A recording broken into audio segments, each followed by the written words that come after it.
Bismillahirrahmanirrahim. Assalamualaikum warahmatullahi wabarakatuh. Selamat datang di konten kelas pagi bersama saya Usrin Maliha, dosen dari program studi Pendidikan Bahasa Indonesia di Universitas Al-Qalam Malang.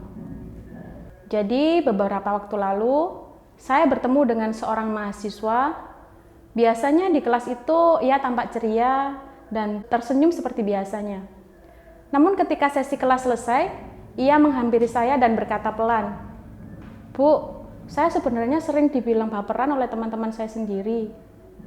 Awalnya saya menganggap itu bercanda, Bu, tapi lama-lama saya merasa mungkin saya benar-benar baperan ya, Bu."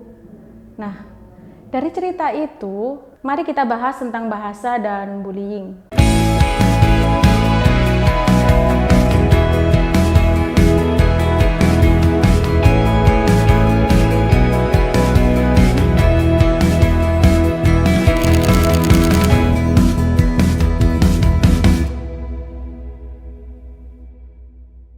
Teman-teman sekalian, dari cerita itu membuat saya berpikir panjang. Betapa sering luka itu tidak terlihat, tetapi diam-diam tumbuh di dalam diri seseorang.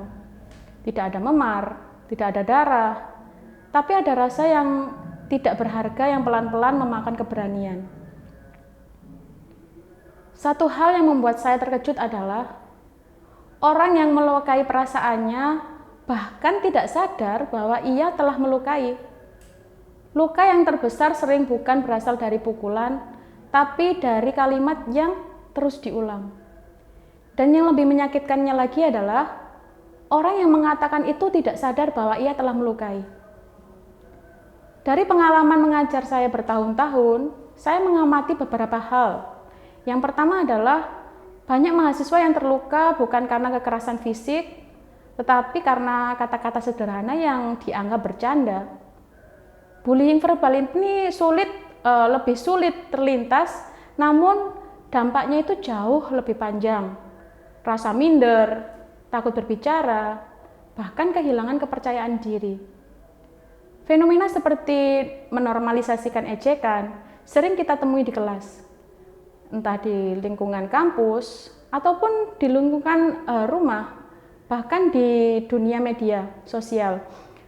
Bahkan dalam keluarga, ucapan seperti, "Kok nilai kamu gini terus? Kamu itu kok nggak bisa-bisa sih?" Nah, itu dianggap wajar padahal bisa melukai luka psikologis atau bisa menjadi luka psikologis. Artinya, bahasa ini memiliki kekuatan yang jauh lebih besar yang sering kita sadari. Teman-teman sekalian, setiap orang di ruangan ini pasti dan pernah mengalami dua hal. Yang pertama adalah pernah terluka oleh ucapan orang lain, dan yang kedua pernah tanpa sadar melukai orang lain lalu melalui ucapan yang kita ucapkan sendiri. Kita semua adalah pengguna bahasa. Dari setiap hari kita hidup dalam interaksi, entah itu di kelas, rumah, grup WhatsApp, hingga komentar di Instagram atau di media sosial lainnya. Maka kita semua punya tanggung jawab yang sama, memastikan bahasa yang kita gunakan membawa kebaikan, bukan kehancuran. Ada satu hal penting yang ingin saya sampaikan. Bullying ini tidak dimulai dari niat jahat, teman-teman. Tapi bullying ini sering terjadi atau sering dimulai dari candaan yang kebablasan. Dari ejekan yang dianggap lucu, komentar yang spontan tanpa dipikir, kemudian budaya meremehkan yang dianggap normal. Tetapi dampaknya ini tidak pernah kecil. Dampaknya ini satu kalimat bisa mematahkan kepercayaan diri seseorang selama bertahun-tahun, bahkan seumur hidupnya. Jadi sebagai pendidik dan calon pendidik, kita memegang kunci perubahan. Bahasa kita ini dapat menjadi penyembuh yang menyatukan, bukan pisau yang memisahkan. Jadi tujuan saya hari ini adalah saya ingin mengajak kita semua untuk merenungi tiga hal. Yang pertama, menyadari bagaimana bahasa bisa menjadi bentuk bullying bahkan ketika kita tidak berniat untuk melukai. Yang kedua, memahami pentingnya membangun lingkungan verbal yang aman untuk teman, siswa, keluarga, dan diri kita sendiri. Yang ketiga dan yang terakhir ini adalah mengambil langkah sederhana namun berdampak besar dalam memilih kata, menanggapi, dan menegur dengan cara yang manusiawi.